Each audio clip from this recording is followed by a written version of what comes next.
पति और पत्नी का रिश्ता आपसी विश्वास पर टिका होता है। कोई आदमी अगर किसी पे दुनिया में सबसे ज्यादा विश्वास करता है तो वो होता है उसकी पत्नी।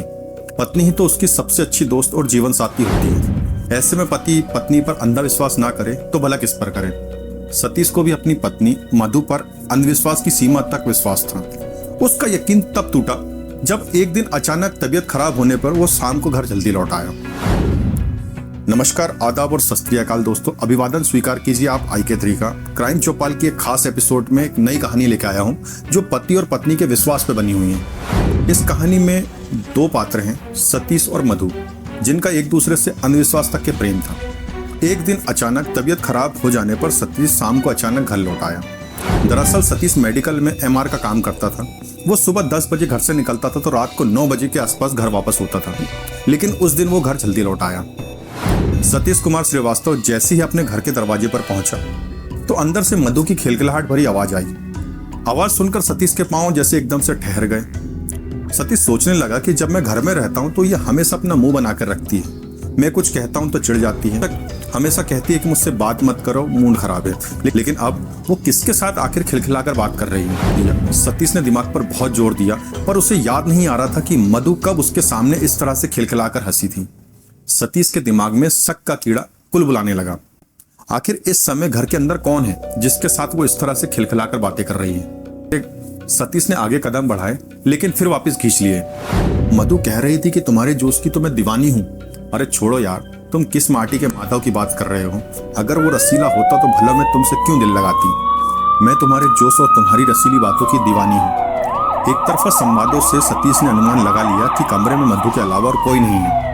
वे फोन पर किसी से रसीली बातें कर रही हैं। मधु जोश में थी इसलिए उसकी आवाज बहुत बुलंद थी। कमरे में की जाने वाली बात बाहर तक के साफ साफ सुनाई दे रही थी। मधु की बात सुनकर सतीश की खोपड़ी घूम गई। मधु बीवी मेरी है और जोश का गुणगान कर रही है किसी दूसरे का। सतीश ने गुस्से में दरवाजे पर लात मारी। भीतर से दरवाजे बंद न होने के कारण फाटक खुल गए। जस्ट सामने ही मधु मोबाइल फोन पर कान लगाए हुए टहल कर बातें कर रही थी। पति को देखते ही उसने हड़बड़ाकर फोन पर चल रही बातें को डिस्कनेक्ट कर दिया।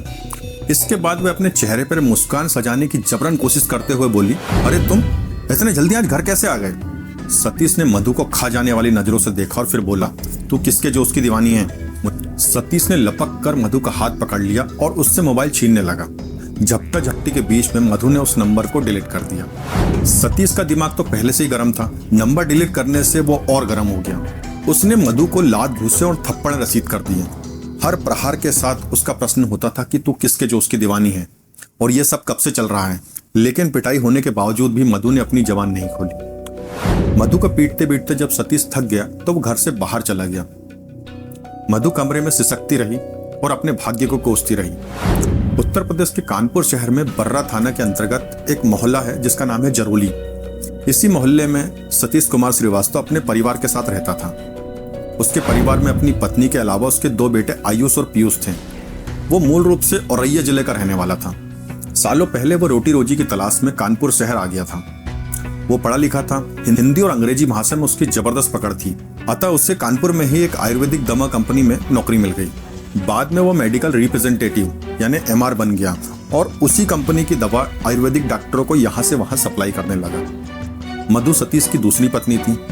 उसकी पहली पत्नी श्वेता की मौत हो गई थी। उसकी एक बेटी शिवांगी थी जो अपने ननिहाल में पल बढ़ रही थी। पहली पत्नी की मौत के बाद सतीश ने मधु से शादी कर ली थी।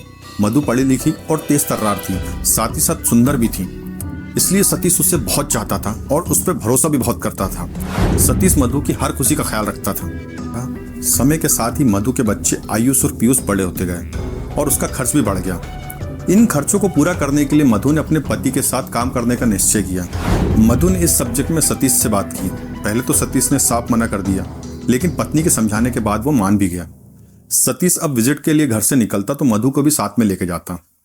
सतीश ने कानपुर शहर तथा आसपास के कस्बों के दर्जनों वैद्यों और डॉक्टरों से मधु का परिचय करवाया और दवा बेचने के सारे गुण उसे सिखा भी दिए। इसके बाद मधु सतीश के साथ दवा कारोबार में हाथ बटाने लगी। पत्नी के सहयोग से सतीश अच्छी कमाई करने लगा। मधु का बड़ा बेटा आयुष पढ़ने में कमजोर था। उसका मन पढ़ाई में बिल्कुल भी नहीं लगता था। मधु ने उसे गोविंद नगर स्थित एक फार्मा मेडिकल स्टोर में काम करने के लिए लगा दिया। लेकिन जो उनका छोटा बेटा पीयूष था वो पढ़ने में बहुत तेज था और उसका दिमाग भी बहुत अच्छा था।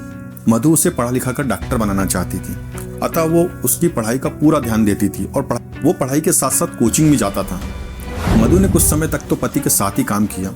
इसके बाद वो डॉक्टरों के यहाँ अलग विजिट करने जाने लगी। मधु का मानना था कि अलग अलग जाने से दवा का ऑर्डर ज्यादा मिलता है। मधु का अकेला जाना सतीश को बिल्कुल भी पसंद नहीं था, लेकिन मधु के आगे उसकी एक भी ना चली। मधु 2 जवान बेटों की माँ थी, लेकिन उसके श्रृंगार और उसके बन सवर के रहने से कोई भी पता नहीं लगा पाता था कि ये 2 जवान बेटों की माँ है। सतीश का मन भोग विलासिता से उचट चुका था और वो दिन भर की भागदौड़ में इतना थक जाता था कि खाना खाने के बाद वो चादर तानकर सो जाता था। उसके विपरीत मधु हर रात को पति का साथ चाहती थी, लेकिन वो वंचित थी इस बात से। मधु को जब पति का साथ नहीं मिला तो उसने घर के बाहर ताक झांक शुरू कर दी। मधु के संपर्क में कई डॉक्टर ऐसे थे जो मनचले थे, जिन्हें औरतों की सुख की चाहत थी। मधु ने ऐसे ही शहर के 2 डॉक्टरों को अपने हुस्न के जाल में फंसाया और उनके साथ मौज मस्ती करने लगी। ये दोनों डॉक्टर निजी प्रैक्टिस करते थे। मधु को जब भी मौका मिलता वो उनके साथ खूब रसीले बातें करती थी। रही बात सतीश की, तो सतीश पत्नी पर भरोसा करता था। उसने कभी भी किसी तरह का उस पर शक नहीं किया था, लेकिन एक दिन उसकी तबीयत खराब होने के कारण वो समय से पहले ही घर आ गया। मधु को मोबाइल पर अश्लील और गंदी बातें करते हुए जब उसने पाया तो उसका विश्वास डगमगाने लगा।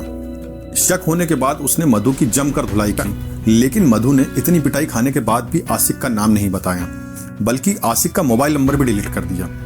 कहते हैं कि शक का बीज बहुत जल्दी पनपता है। सतीश के मन में भी शक था, अतः वो पत्नी पर नजर रखता था। जिस दिन वो मधु को फोन में एकांत में बात करते देख लेता, उस दिन पहले तो तू में होती, फिर नौबत मारपीट तक के आ जाती। अब एक छत के नीचे रहते हुए दोनों एक दूसरे से ज्यादा मतलब बिल्कुल भी नहीं रखते थे। बड़ा बेटा पीयूष हमेशा बाप के पक्ष में रहता था, जबकि छोटा बेटा आयुष हमेशा माँ के फेवर में रहता था। 19 मार्च 2021 को आयुर्वेदिक दवा निर्माता कंपनी की दिल्ली में एक मीटिंग थी, जिसमें कानपुर शहर के डीलर और एमआर को मीटिंग में शामिल होने के लिए बुलाया गया था। सतीश कुमार भी अपनी पत्नी मधु को लेकर उस इवेंट में शामिल होने के लिए गया।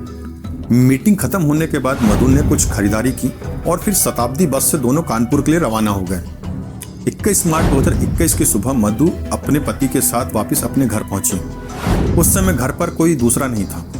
दोनों बेटे आयुष और पीयूष गीता मौसी के घर गए हुए थे, जो उसी गांव में रहती थी। सतीश को भी किसी जरूरी काम की वजह से अपने पिता के घर जाना पड़ा। सतीश ने मधु को जल्दी खाना बनाने को कहा, लेकिन मधु ने उसकी बात को अनसुना कर दिया और मोबाइल फोन पर वीडियो कॉल पर बतियाने लगी। वे किसी युवक से अश्लील बातें कर रही थी। सतीश ने उसे बातें करने से मना किया तो मधु झगड़ने लगी और उसे गाली बकने लगी। इस पर सतीश को गुस्सा आ गया और उसने फोन छीनकर फेंक दिया और उसे धक्का दे दिया। धक्का लगने से मधु का सर दीवार से टकरा गया, जिससे मधु का सर फूट गया और खून बहने लगा। खून देखकर मधु को बहुत गुस्सा आया और उसने सतीश के मुंह पर जूता फेंकते मार दिया। जो मधु का जूता जैसे ही सतीश के मुंह पे लगा, उसने अपना आपा खो दिया। उसने मधु को तुरंत फर्श पे पटक दिया और बहुत बहुत गालियां देने लगा और साथ ही साथ ये कहते हुए कि आज तुझे नहीं छोड़ूंगा बोलकर उसका गला घोट दिया। मधु की हत्या करने के बाद उसने शव को ठिकाने लगाने की योजना बनाई। चूंकि दिन का वक्त था, इसलिए लाश का दिन में ठिकाने लगा पाना बहुत मुश्किल काम था। उसने एक बड़े से बक्से को खाली किया और मधु की लाश को उस बक्से के अंदर बंद कर दिया। मोबाइल फोन को भी उसने मधु के साथ ही उस बक्से में बंद कर दिया। शाम को जब दोनों बेटे घर लौटकर आए तो सतीश ने उन्हें बताया कि मधु किसी का फोन आने पर घर से निकली थी, तब से वो वापस नहीं आई है। इसके बाद वो आयुष और पीयूष के साथ मधु की खोज करता रहा। अगली सुबह सतीश के बड़े बेटे आयुष को गुमशुदगी की रिपोर्ट दर्ज कराने के लिए पुलिस थाना भेजा गया। वहां पुलिस ने गुमशुदगी की रिपोर्ट दर्ज करके मधु की तलाश शुरू कर दी। पुलिस को गुमराह करने के लिए सतीश ने मधु का मोबाइल चालू करके सड़क के किनारे गुजर रहे एक ट्रक पर फेंक दिया। रात में सतीश ने शव को बक्से से निकाला, लेकिन गर्मी की वजह से शव फूल चुका था और उससे बदबू भी आने लगी थी। पीयूष ने बदबू की बात कही तो भेद खुलने के डर से सतीश ने उसे उसकी मौसी के घर भेज दिया। आधी रात के बाद सतीश ने एक बार फिर शव को ठिकाने लगाने की सोची। वो शव को कमरे से घसीटकर गेट तक के लेके आया, लेकिन उसकी हिम्मत दगा दी गई। लाश को उठाते उठाते बाल व खाल उसके हाथ में आ गए। शव सड़ने लगा था। जब वो लाश को अपने घर से बाहर ठिकाने लगाने के लिए नहीं ले जा पाया तो उसने वहीं पर लाश को छोड़ा और गेट पर ताला लगाया और घर से फरार हो गया। 23 मार्च 2021 की सुबह सतीश के पड़ोसियों ने सतीश के घर से भीषण दुर्गंध महसूस की। उन्होंने तुरंत पुलिस को बुला लिया। सूचना पाते ही थाना प्रभारी भी अपनी टीम को लेकर जगह पर पहुंचे। ताला तोड़कर जब पुलिस घर के अंदर घुसी तो पास ही पुलिस को एक सड़ी गली महिला की लाश मिली। पड़ोसियों ने तुरंत लाश को पहचान लिया। पड़ोसी ने बताया कि लाश सतीश की पत्नी मधु श्रीवास्तव की है। पुलिस के अनुसार मृतका की उम्र लगभग 40 वर्ष के आसपास थी और उसकी हत्या गला दबाकर की गई थी। फॉरेंसिक टीम ने भी जांच कर साक्ष्य जुटा लिए। इसके बाद शव को पोस्टमार्टम के लिए भेज दिया गया। इसी बीच पता चला कि सतीश अपने दोनों बेटों के साथ लोकल नेता को लेकर थाने पहुंच गया और पुलिस की नाकामी को लेकर हंगामा कर रहा है। यह सूचना प्राप्त होते ही थाना प्रभारी थाना पहुंचे और सतीश को गिरफ्तार कर लिया। पुलिस ने जब सतीश से सख्ती से पूछताछ की तो उसने अपनी पत्नी की हत्या का जुर्म कबूल कर लिया। उसने ये बताया कि मधु बच्चलन थी और वो आशिकों से मोबाइल पर घंटों बात करती थी। मैंने मना किया तो मुझे जूता फेंककर मुंह पे मार दिया। मैं गुस्से में था, इसलिए मैंने उसका गला घोट दिया। मेरे दोनों बेटे निर्दोष हैं, उन्हें हत्या की जानकारी बिल्कुल भी नहीं है। चूंकि सतीश द्वारा हत्या का जुर्म कबूल कर लिया गया था, इसलिए उसे गिरफ्तार करके कोर्ट में पेश किया गया, जहां से उसे जेल भेज दिया गया। तो दोस्तों, ये थी क्राइम चौपाल की एक खास कहानी। वीडियो अगर आपको पसंद आता है तो मेरा आपसे निवेदन है कि वीडियो को लाइक करने के साथ ही साथ चैनल को सब्सक्राइब भी करें और अपने मिलने वालों तक के इस वीडियो की लिंक जरूर पहुंचाएं। हमेशा की तरह आपसे निवेदन करता हूं दोस्तों कि इस वीडियो बनाने में हमें बहुत मेहनत करनी होती है। मेरा आपसे निवेदन है कि वीडियो में आपको जो भी अच्छा लगता है और जो भी चीज़ बुरी लगती है तो प्लीज़ कमेंट बॉक्स में ज़रूर बताएं। साथ ही साथ हमें ये भी बताएं कि आप किस जगह से ये वीडियो को देख रहे हैं, ताकि मैं अगले वीडियो में ज़रूर आपको याद रख सकूं। आपका दोस्त और आपका होस्ट अपने शब्दों को विराम देता है दोस्तों, और जल्दी मिलता है एक नई कहानी के साथ। तब तक अपना ध्यान रखिए। जय हिंद, जय भारत।